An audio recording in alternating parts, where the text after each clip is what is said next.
Bob, this is your finished control panel. I want to explain a couple of things here so that you can see exactly what's going on.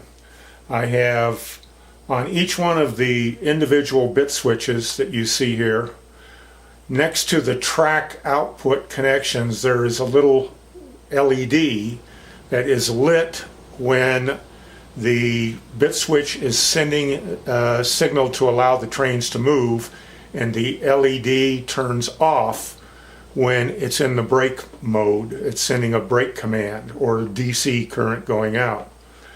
In addition to that, on this panel here, each one of these bit switches, the track output, goes to the corresponding block or section of track that it controls. What you're looking at here is block 4, the spur, the siding and the main line, block 1, block 2, and block 3. All right. I have, in addition to the little red LEDs here, I've put temporary LEDs here because you won't be able to see on the video here the little red LEDs on each of the individual boards. So this gives you an indication of whether, if they're lit, that section of the layout is being sent a go command or speed, whatever the appropriate speed step is. When they go out, braking command is being sent. I realize these should be green LEDs, but sorry, it's backward. All right, in this particular instance, what I'm going to indicate to you is the toggle switch here. If you're in the manual mode, no matter what you do, these LEDs will stay lit because they're always getting go commands. When you turn to the automatic mode, you can actually check right on the board by putting a little jumper from the common for the bit switch triggers and then touching each trigger in sequence. For example, if I start with the spur just before the passing siding and I say a train is at the spur, all right, then it goes on to the passing siding number 1, you'll see that the passing siding light breaks, because whenever you send a train on the passing siding, it'll automatically stop the engine in that position. If another train is coming along right behind it and the turnout direction has not been changed and another train hits the sensor in spur 1, you will see that the spur 1 passing light did not go off because the direction of the turnout was not in the direction of the passing siding. In other words, the direction of the turnout was in the main line. If the turnout, and I'll have to simulate the turnout here for a minute, if the turnout pulse was in the direction of the main line, you'll see that now the spur is braking. It's not allowing the next train to go in because the turnout is going towards the passing siding. All right. If the train on the passing siding were released, all right, I will simulate that by hitting the next trigger at the end of the passing siding. All right. The end of the passing siding, the passing siding is now going. I'll hit the first block after the passing siding, which is block 1, and it will release the spur and allow the next train to come into the passing siding. We can see that that's happened because the spur went out and then came back. It came back on when I depressed the first block.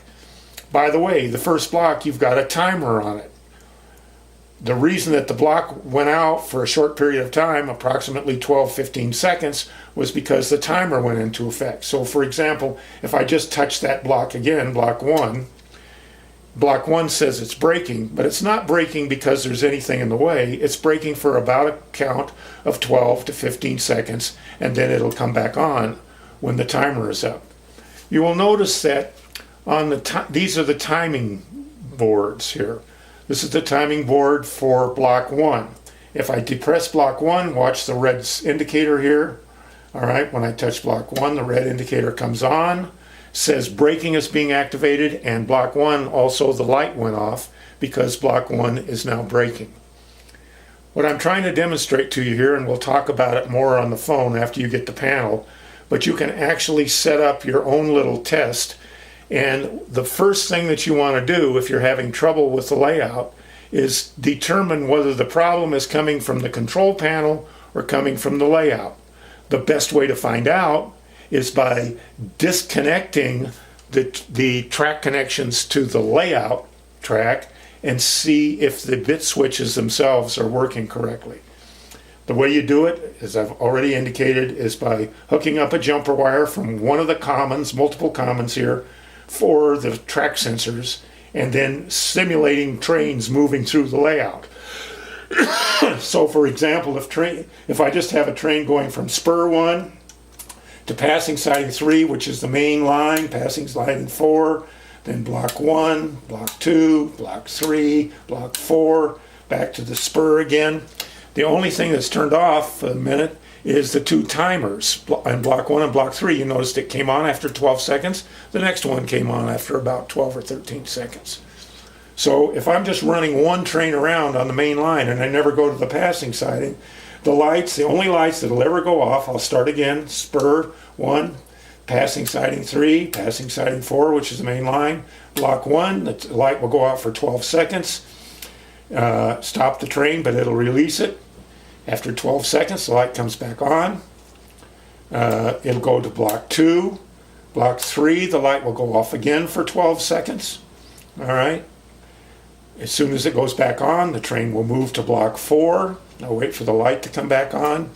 I say now the train went into block 4, then back to the spur again. So if we just keep doing this, you can see that the only time the lights go out is when the timer takes effect. So I did spur, passing siding 3, passing siding 4, block 1. Once again, the timer goes on for 12 seconds. As soon as it ends up, or the time is out, that light will come back on. The train will proceed to block 2. Then block 3, the timer kicks in again. It'll turn itself back off after about 12 seconds. And block 4, all right? Now, the timer came back on, all right? Now, if I turn the automatic off to the manual position, I can go spur, main line, passing siding 3, passing siding 4, block 1, block 2, block 3, block 4, and you'll notice that even though these timers say that they're stopping the train, because you have it in manual mode, the light did not go out. So if you just want to run trains, you turn it to the manual mode, and you can move trains anywhere you want. When you start up again in automatic mode, you need to run trains through the complete loop to resequence all the little latching relays that are on the board. I have thoroughly tested this board. I know it's working absolutely correctly at this point. So the only other thing that I need to tell you is that I temporarily, right here, for block 1, I put a little jumper wire between the block 1 and the timer so that you don't have to have separate sensors for the timer. If you just hook up a sensor to block 1, it'll also always start the timer. If for some reason you don't want the timers to trip on at all, ever, all you have to do is remove these little jumpers, and when you hit block 1, if the jumper's not in there, it will not automatically start the timer at the same time. Same thing is true for block 3 on your layout. We'll talk more about this, but I wanted you to see the panel in operation and let you know that it's finished. I'm getting ready to ship it. I'll send you an email to that effect, and I'll also send you an invoice for the balance due.